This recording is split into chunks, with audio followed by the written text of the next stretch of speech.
know what you don't know and be confident about not knowing. The best way that you can serve somebody is to tell them the truth. And if the truth is I don't know and I've just started, tell them. That's it.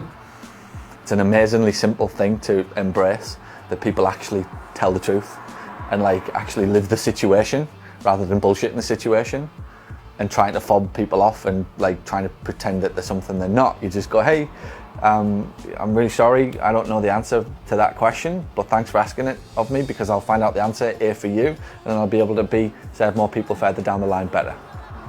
I've just started, I'm brand new, I love being here, and I'm dedicated to helping you and serving you, and I'm going to get the absolute best possible answer I can for you. Right now I don't know it, but somebody will, and if you give me an hour or two and you give me your telephone number and a time to call you back, I'll make sure that when I do call you back, it's the right information for you to make the best possible decision about the question that you've asked me today.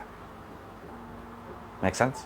So there's never anything to be afraid of. If you live by that, nobody can ever catch you out, ever. Like, nobody can walk into Gisborough and ask you a question and you think, so there's never an excuse for that initial, other than, the only excuse for it is that the boss of the business doesn't give you that license to do that, who doesn't sit down and recognize that as a new starter, you will never know every answer to every question that you're going to be asked. You won't in 3 months, you won't in 6, and you won't in 9. And I don't expect you to. I expect you, because I know it can be done, is that you embrace the fact that you don't know. Hey, I don't know. Enthusiastically don't know. But it's great, because I can find out for you. And if you give me a moment to find out, I'll make sure that I give you that information so that you can make the best possible decision, rather than me bullshit my way through this and pretend that I know what I'm doing and try to make myself feel good. Well, in reality, I'm going to give you some duff information. Sense? Yeah. So even if the phone rings and they try to catch you out, they try to ask you a question that you just don't know, don't blag it, just tell it as it is. What I always say, what happens in here and what happens on the phone is why I'm such a big fan, and you'll see this every week. I do it regularly, like every week, as long as I'm in the country. And the emphasis is always on this more than it is in there, because this is where the magic happens. People make their decision on what's going to happen in there, in here, and on that phone. It will disappoint every physical therapist in the world to hear that, but it's the truth. The most successful businesses are built on the front, and the back is just taken for granted. It just is. So again, back to your world where you've come from, I just take for granted that you're going to, like, the guy's going to get me out of jail, or the guy's going to get me the best deal if I'm getting divorced, or he knows his legal aspect of the house I'm buying or selling or whatever it will be. I take that for granted. Yeah. What's most important is that the guy who runs his business knows what his business is for, and that's what I keep saying all the time.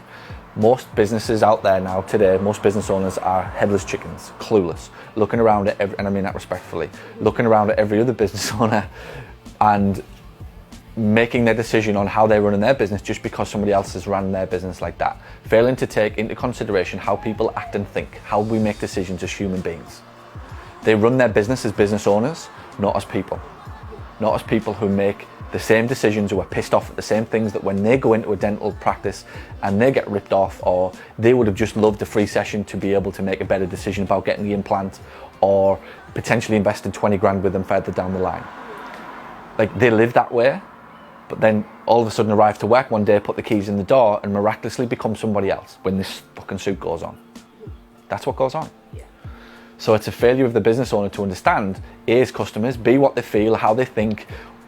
It's a failure to embrace the long game, which you'll see in here. I just live by it. I don't care about day-to-day money. Don't care about profits, day-to-day. I don't look at today's profit and go, what did we make? I don't look at Fridays and go, what did we make? It's a 3-month, it's a 6-month, it's a 9-month, and a 12-month. How will today's conversation, today's gesture, today's over-the-top delivery on customer service impact my profits this year, in the next 5 years, 10 years? When you still see people coming back in here from 5 years ago, 6 years ago, 7 years ago, it'll be because somebody did something spectacular that wowed them with service 5 years ago. Not because we give them great physical therapy, ever. It's bizarre, but it's just the way it is.